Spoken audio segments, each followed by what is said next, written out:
Welcome back. Champions trophy के इफ्तिताही match की तकरीब, रंगों भरी तकरीब अब से कुछ देर बाद शुरू होने जा रही है, जहां पे आपको शाहीन ग्राउंड पे खेलते नजर आएंगे, वहीं पर शाहीन आसमान में भी नजर आएंगे। जी हां, पाक फिजाइया के तैयारे नेशनल स्टेडियम के ऊपर देंगे फ्लाई पास्ट और खिलाड़ियों को सलामी पेश करेंगे।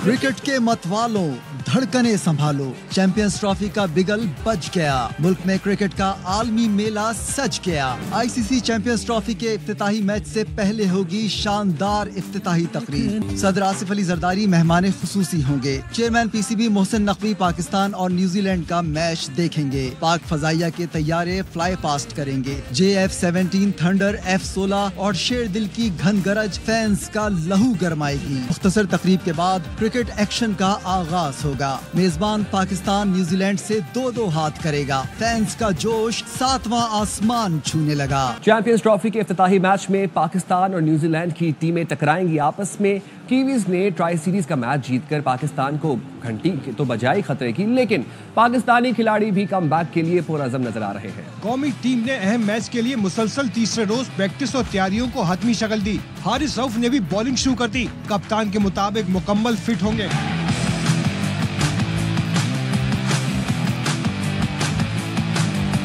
हेड टू हेड मुकाबलों में पाकिस्तान का पलड़ा भारी। 118 वनडे खेले, 61 जीते। चैंपियंस ट्रॉफी में पाकिस्तान के खिलाफ न्यूजीलैंड नाकाबिले शिकस्त, तीनों मैच जीते, 2 बार सेमीफाइनल में हराया। न्यूजीलैंड मुश्किल हरीफ, लेकिन जीत पाकिस्तान का हदफ। कामयाबी टीम को भारत के खिलाफ मैच से पहले भरपूर एतमाद देगी। पाक न्यूजीलैंड के लिए फैंस का जोश उरूज पर है। सिक्योरिटी के फुल प्रूफ इंतजाम हैं, इस हवाले से जानेंगे। हमारे साथ मौजूद हैं अली हसन, जो कि हमें बताएंगे शायकीन में कैसा जोश और जज्बा देखा जा रहा है, और साथ ही साथ सिक्योरिटी इंतजाम के हवाले से हम अपडेट्स जानेंगे अफजल खान से। अली हसन, आप बताइएगा इस वक्त आप कहां पर मौजूद हैं और शायकीन में क्या जज्बा देखा जा रहा है? देखिए, इस वक्त मौजूद हूँ नेशनल बैंक स्टेडियम के सामने, और यहाँ पे शादात में अब जो है स्टेडियम का रुख कर रहे हैं। ऐसा लग रहा है कि पूरा पाकिस्तान आज जाग उठा है, और किसी की कोशिश यही है कि काश वो कराची में होता और वो भी मैच देखने के लिए यहाँ पर आते हैं। दोनों टीमें अब से कुछ लम्हे पहले जो है स्टेडियम पहुँच चुकी हैं। वार्म अप एक्सरसाइज करेंगी। 1:30 बजे टॉस होगा और फिर 1:50 पर जो है एयर शो का इनेकाद किया जाएगा। प्रेसिडेंट ऑफ पाकिस्तान जो है वो लाइव शो को विटनेस करेंगे। बाकी दीगर वज़रा भी यहाँ पर मौजूद होंगे। कुछ VIP डेलीगेट्स भी यहाँ पर आए हैं जो फॉरेन नेशन से ताल्लुक़ रखते हैं, वो भी यहाँ पे मौजूद होंगे। गेट ओपन है, हर कोई आ रहा है। यहाँ पे ढोल की थाप पे यहाँ पे रक्स भी हो रहा है। इसके अलावा फैंस जो है बाबर आजम के जो है पोस्टर्स उठाए हुए हैं। कोई पाकिस्तान टीम की जर्सी पहना हुआ है, कोई पाकिस्तान परचम लहराता हुआ यहाँ से घूमता हुआ दिखाई दे रहा है। तो ऐसे मरहलावार लोग जो है फैमिली वाइज हैं और यहाँ पे पहुँचना शुरू हो चुके हैं। अभी दोपहर का टाइम है, थोड़ी गर्मी है, लेकिन लहू गरमाने के लिए स्टेडियम में बड़ी तादाद में फैंस मौजूद होंगे। और हर किसी की ख्वाहिश होगी कि उनका फेवरेट प्लेयर, चाहे वो बाबर आजम हो, फ़खर ज़बान हो, सलमान अली आगा हो, शाहीन हो, नसीम शाह हो, या फिर मोहम्मद रिजवान, अच्छा से अच्छा परफॉर्म करें और एक ओपन जो है पाकिस्तान एक अच्छा स्टार्ट और कामयाबी से सफर शुरू करें। तो इसी तरह से लोग जो है अभी भी आप सुन रहे होंगे। अच्छा, अफजल खान भी हमारे साथ मौजूद हैं, उनसे सिक्योरिटी सूरत हाल अपडेट्स लेते हैं। अफजल, बताइएगा सिक्योरिटी के क्या इंतजाम किए गए हैं? देखिए, क्रिकेट का मेगा इवेंट कराची में हो रहा है और इस सिलसिले में पुलिस की जानिब से इस इवेंट के दौरान सिक्योरिटी के मरबूत इंतजाम किए गए हैं। 6700 से जायद एहलकार और कमांडोज और अफसरान नेशनल स्टेडियम के एतराफ में ड्यूटी अंजाम देंगे। सिर्फ ट्रैफिक पुलिस की अगर बात की जाए तो 13500 से जायद एहलकार फराइज अंजाम देंगे। नेशनल स्टेडियम के एतराफ में जितनी भी सड़कें हैं उन सड़कों पर ट्रैफिक की रवानी बहाल रहेगी, सड़कें खुली रहेंगी, लेकिन सिर्फ बड़ी कमर्शियल गाड़ियों और हैवी जो व्हीकल्स हैं उनके दाखिले पर पाबंदी है। और जो दिगर इदारे हैं वो भी इस सिक्योरिटी प्लान पर अमल दरामद के लिए गाहे बगाहे हिकमत अमली पर अमल दरामद कर रहे हैं। जी, सिक्योरिटी इंतजाम के हवाले से आपको बताया। अब आपको बताएंगे नेशनल स्टेडियम में शायकीन क्रिकेट की आमद जारी और सारी है। इस वक्त पुरजोश है शायकीन क्रिकेट। कैसा जोश जज्बा पाया जा रहा है, दिखाते हैं आपको। और इंतजार की घड़ियां खत्म होने वाली हैं। हमारे साथ इस वक्त मौजूद हैं स्पोर्ट्स एनालिस्ट नजीबुल हसनैन। उनसे मजीद जानेंगे नेशनल स्टेडियम में इस वक्त जो जोश व वलवला देखा जा रहा है उस हवाले से भी। और नजीब, आपने कल प्रेडिक्शन की थी कि न्यूजीलैंड की टीम आपके समझ रहे हैं कि जीतेगी, उस हवाले से बताइएगा कैसे देख रहे हैं इस सारे इवेंट को, और पाकिस्तान का जो एक मस्बत तशख्खुस है जो ओवरऑल जाएगा, अक्रॉस द वर्ल्ड जाएगा, उसके बारे में बताइए। देखिए, इट्स हिस्टोरिक इवेंट, क्योंकि इतने सालों के बाद आईसीसी का इतना बड़ा इवेंट हो रहा है, एक मल्टीनेशनल टूर्नामेंट, जिसके लिए हम बहुत अरसे से तरस रहे थे और बहुत सारा हमने इसके लिए ग्राउंड वर्क किया है। Exactly. तो ये बड़े एजाज़ की बात है। और जहाँ तक पाकिस्तान की इमेज का सवाल है तो ऑलरेडी बहुत अच्छा चला गया है। आपने देखा जो प्लेयर्स बाहर से आ रहे हैं वो मेहमान नवाजी की तारीफ कर रहे हैं, वो हमारी प्रिपरेशन की तारीफ कर रहे हैं। तो it's a proud moment for every Pakistani. Saim आप पे टी शर्ट माशाल्लाह बहुत अच्छी लग रही है और मुझे लगता है कि ये जो है ना सपोर्ट की टीम को बहुत ज्यादा जरूरत है। I am just very excited for the match. अच्छा ये बताइए ना, आपकी न्यूजीलैंड की प्रेडिक्शन आपने क्यों की? अच्छा देखिए, अभी रिसेंटली जो 2 मैचेस हुए ना उसकी वजह से जो ट्राई सीरीज के मैचेस में हमें शिकस्त का सामना करना पड़ा। बैलेंस बड़ा शानदार लग रहा है न्यूजीलैंड का। उनके सारे बॉक्सेस पे टिक हो गए हैं। तकरीबन 450 दिन के बाद वापसी हुई थी ट्राई सीरीज में केन विलियमसन की। पहले मैच में उन्होंने स्लो 50 किया, दूसरे में तेज 100 किया, तो वो एक जेलिन हो गए। उनकी बॉलिंग बड़ी ज़बरदस्त है, उनके स्पिनर्स बड़े कमाल के हैं। आई अंडरस्टैंड कि फर्गसन का उनको नुकसान हुआ है, लेकिन काइल जेमिसन भी उनकी जगह ले सकते हैं। तो ओवरऑल एक अच्छी टीम है। बट पाकिस्तान के लिए ये है कि अनप्रिडिक्टेबल है, कभी भी कुछ भी कर सकते हैं। प्रेडिक्शन न्यूजीलैंड की है, लेकिन दिल चाहता है कि पाकिस्तान जीते। अरे लाजमी, इंशाल्लाह पाकिस्तान जीतेगा और हम सेलिब्रेट भी करेंगे। Thank you very much. पूरी सीरीज में आपसे गुफ्तगू रहेगी। बहुत शुक्रिया रंजीत साहब। क्रिकेट का सबसे बड़ा शो लम्हा पुरजोश। कामरान अकमल कहते हैं कि पाकिस्तान आज मैच जीतना चाहता है तो 5 बॉलर्स के साथ जाना होगा। बैट्समैन पर भी भारी जिम्मेदारी होगी। कम से कम 300 से ज्यादा रन का हदफ देना होगा। बासित अली ने कहा यह टीम पाकिस्तान की है, सिलेक्शन पसंद नापसंद की बुनियाद पर नहीं होनी चाहिए। पाकिस्तान के लिए एक बहुत ही अच्छा दिन है। 1996 के वर्ल्ड कप के बाद पाकिस्तान पहली मर्तबा आईसीसी के किसी इतने बड़े इवेंट की मेजबानी करने जा रहा है। दुनिया भर के क्रिकेटर्स वो इस वक्त बहुत खुश हैं।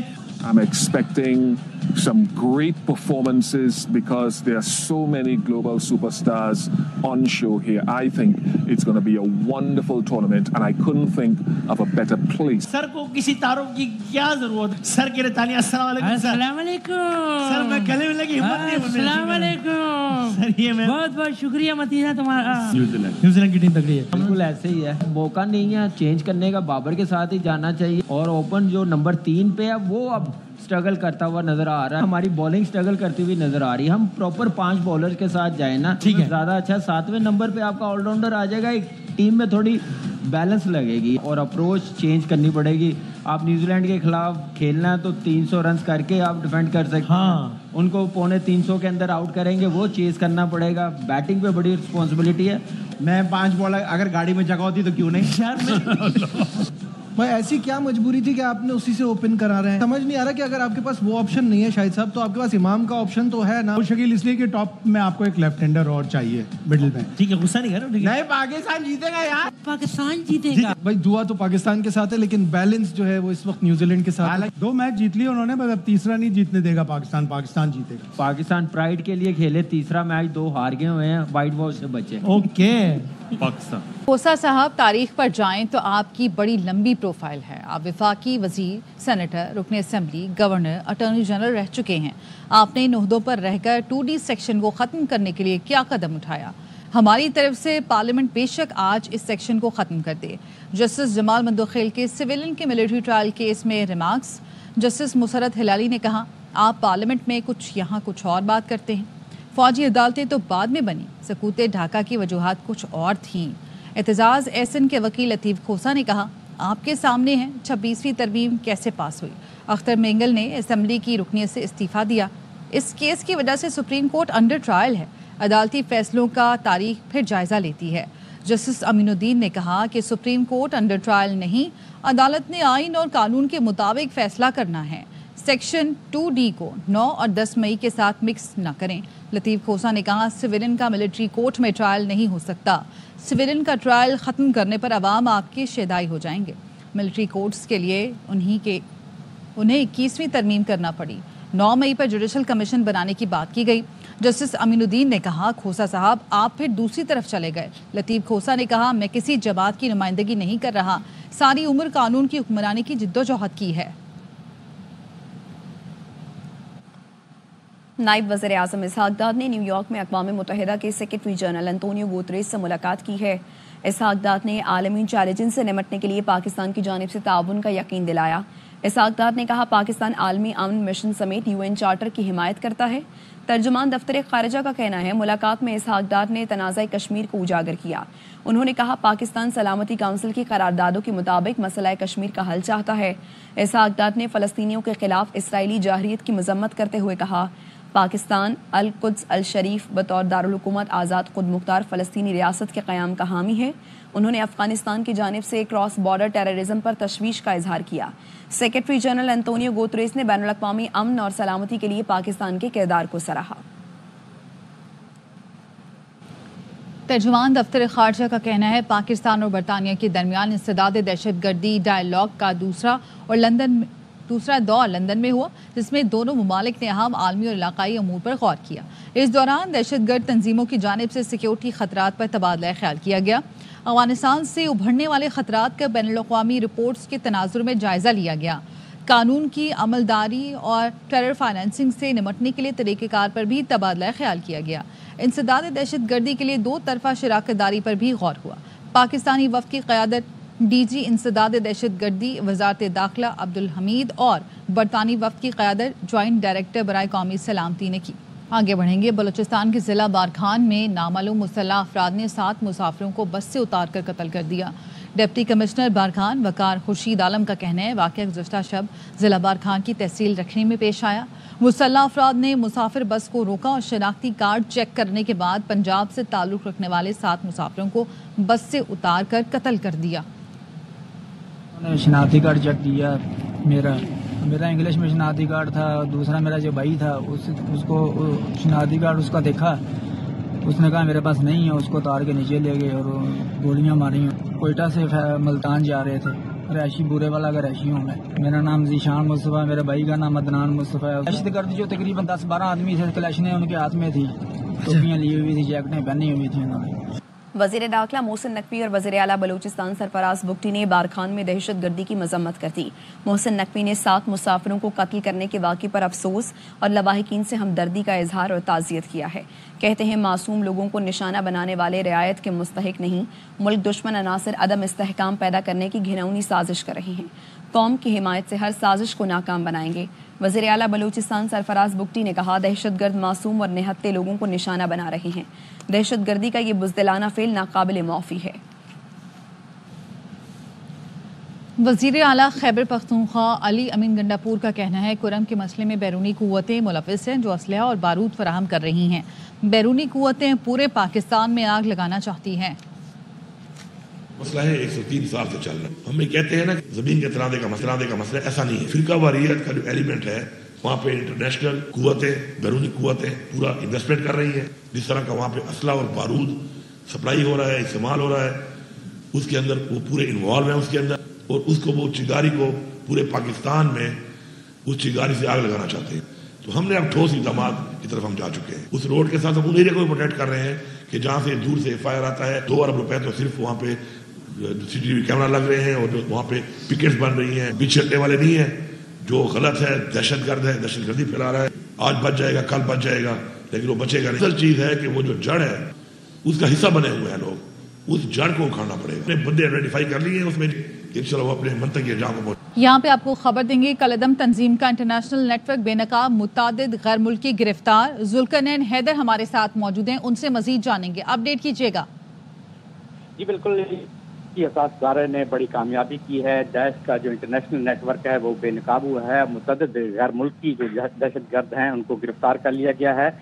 गैर मुल्की दहशतगर्दों को मकामी जो सहूलतकारी वो भी मुयस्सर थी। सहूलतकार पूरा रास्ता और चलने का पूरा तरीकाकार जो है वो भी समझाते थे। इस नेटवर्क गिरफ्तारियां इस्लामाबाद, कराची और बलूचिस्तान से हुई हैं। गिरफ्तार अफराद की तस्दीक मजीद जो गिरफ्तारियां हैं वो भी अमल में लाई गई हैं। गिरफ्तारियों से दैश खरासान का जो नेटवर्क है ये तोड़ा गया है और ये जो गैर मुल्की दहशतगर्द हैं इस्लामाबाद के बाद लाहौर के बाद कराची और फिर कराची में एक नेटवर्क बना रखा था जो कि फिर ऑपरेट होता था बलूचिस्तान में। बलूचिस्तान के मुतअद्दिद इलाके थे, फिर वहाँ पर जो है ये ट्रेनिंग सेंटर भी था, वहाँ पर कार्रवाइयाँ करते थे और मनसूबाबंदी भी करते थे। अक़वाम मुत्तहिदा की रिपोर्ट में भी पाकिस्तान के साझेदारों की कार्रवाइयों को सराहा गया है। ठीक है, बहुत शुक्रिया आपका अपडेट करने के लिए। अब तक के लिए इतना ही। मज़ीद खबरों और अपडेट्स के लिए देखते रहिए ARY न्यूज़।